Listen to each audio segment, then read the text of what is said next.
হওয়া যায় গুরুগণ কোন সাধনা করলে আমরা মুসলমান নাকি বলো আমরা জানি আমরা সকলেই মুসলমান মুসলমান হয়েছি নামাজ রোজা হজ যাকাত কলেমা ইবাদত বندگی যাই করি কিসের জন্য আল্লাহকে পাওয়ার উদ্দেশ্যেই তো তাই না যে নামাজ পড়ে তাকে কি বলে নামাজি যে রোজা রাখে তাকে বলে রোজাদার যে দান করে তাকে বলে দানবী যে হজ করে তাকে বলে হাজী দয়াল গুরু মুসলমান কি করলে মুসলমান হওয়া যায় একটু বলুন নাকি বলেন দরদিরা নামাজ রোজা পড়লে কি মুসলমান হওয়া যায় নাকি কোন কর্ম করলে মুসলমান হওয়া যায় আপনি কোরআনের আয়াত দিয়ে আমাদেরকে বুঝাবেন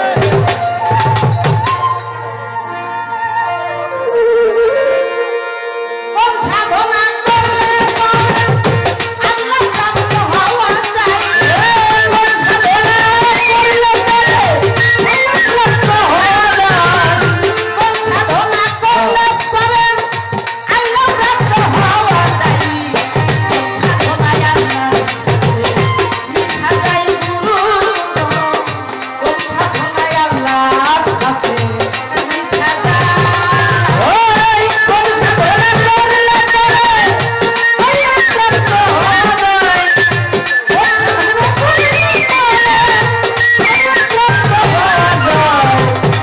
প্রাপ্ত হওয়া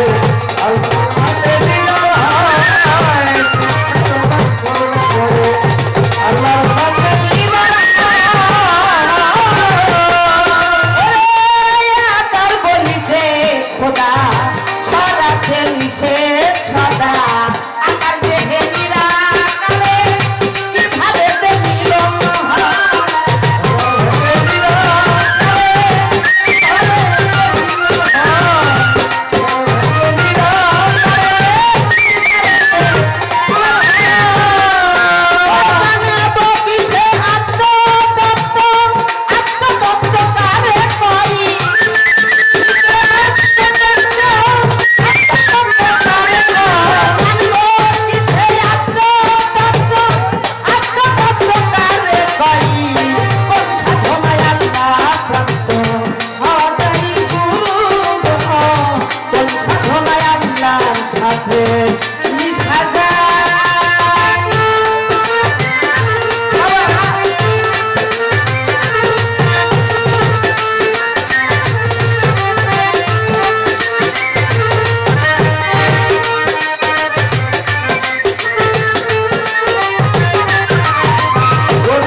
আপনারা সবাই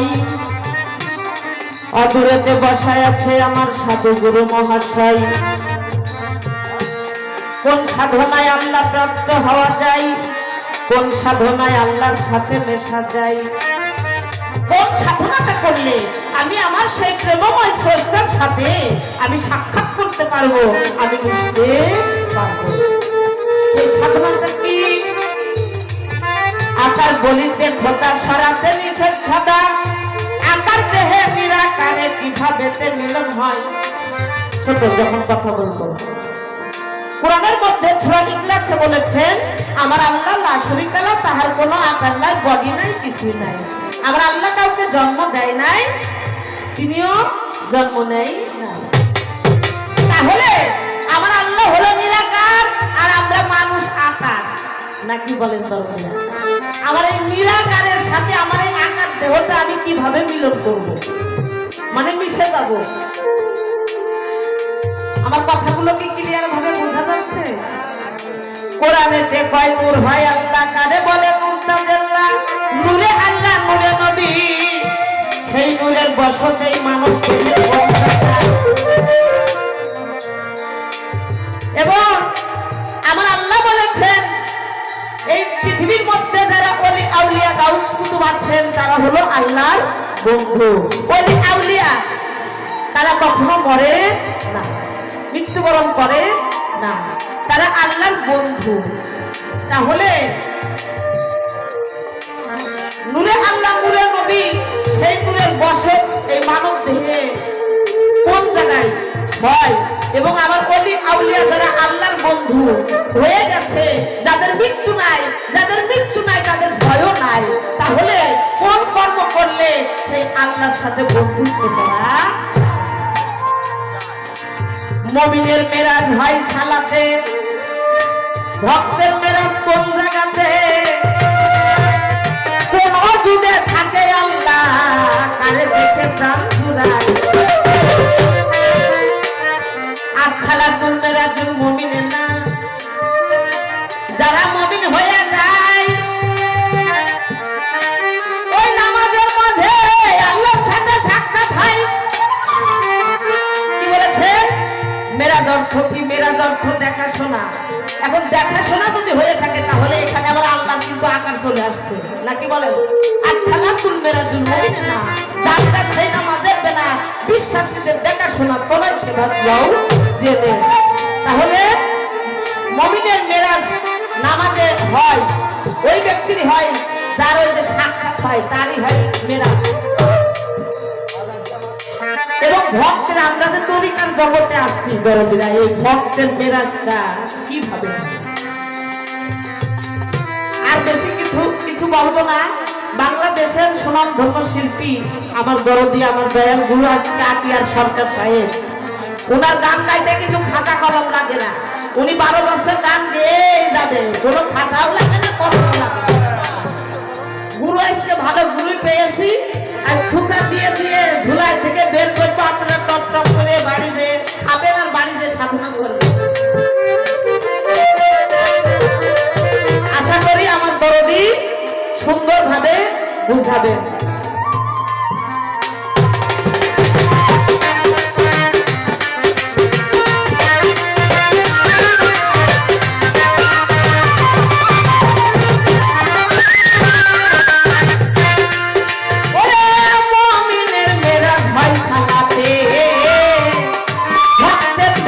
কোন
দরদিরা, বর্তমান ভালো কথা মানুষ শুনতে চায় না, ভালো গান শুনতে চায় না, ভালো শিল্পীর মূল্যায়ন নাই। গান কিন্তু সবাই শুনতে আসে না, দেখতেও আবার আসে। গান এখন চোখে উঠে গেছে, গান এখন দেখে, শোনার মানুষ কম, দেখার মানুষ বেশি। যারা বোঝে তাদের কাছে ভালো লাগে, যাদের নাইন ব্যান্ডের বিদেশি সংবাদ ধরে তারাই কিন্তু বুঝতে পারবে। ওয়ান ব্যান্ডে কখনো বিদেশি সংবাদ ধরবে না, বলবে চলবে যে ভাই বাড়ি চলে যাই, বাড়ি যাই এখানে বাতাস খাই যাই। কোন জায়গা থেকে কি শিল্পী নিয়ে আসছে আসান ভাই কিছুই বুঝি না। দরদিরা, যারা আজকে শেষ পর্যন্ত থাকবেন, আশা করি আজকে রাতটা কেউ মরবেন না, সবাই বেঁচে যাবেন। আর বেশি কথা বলবো না, দেখা যাক আমার দল গুরু কোন দিকে যায়, তার সাথে সাথে যাওয়ার জন্য আমিও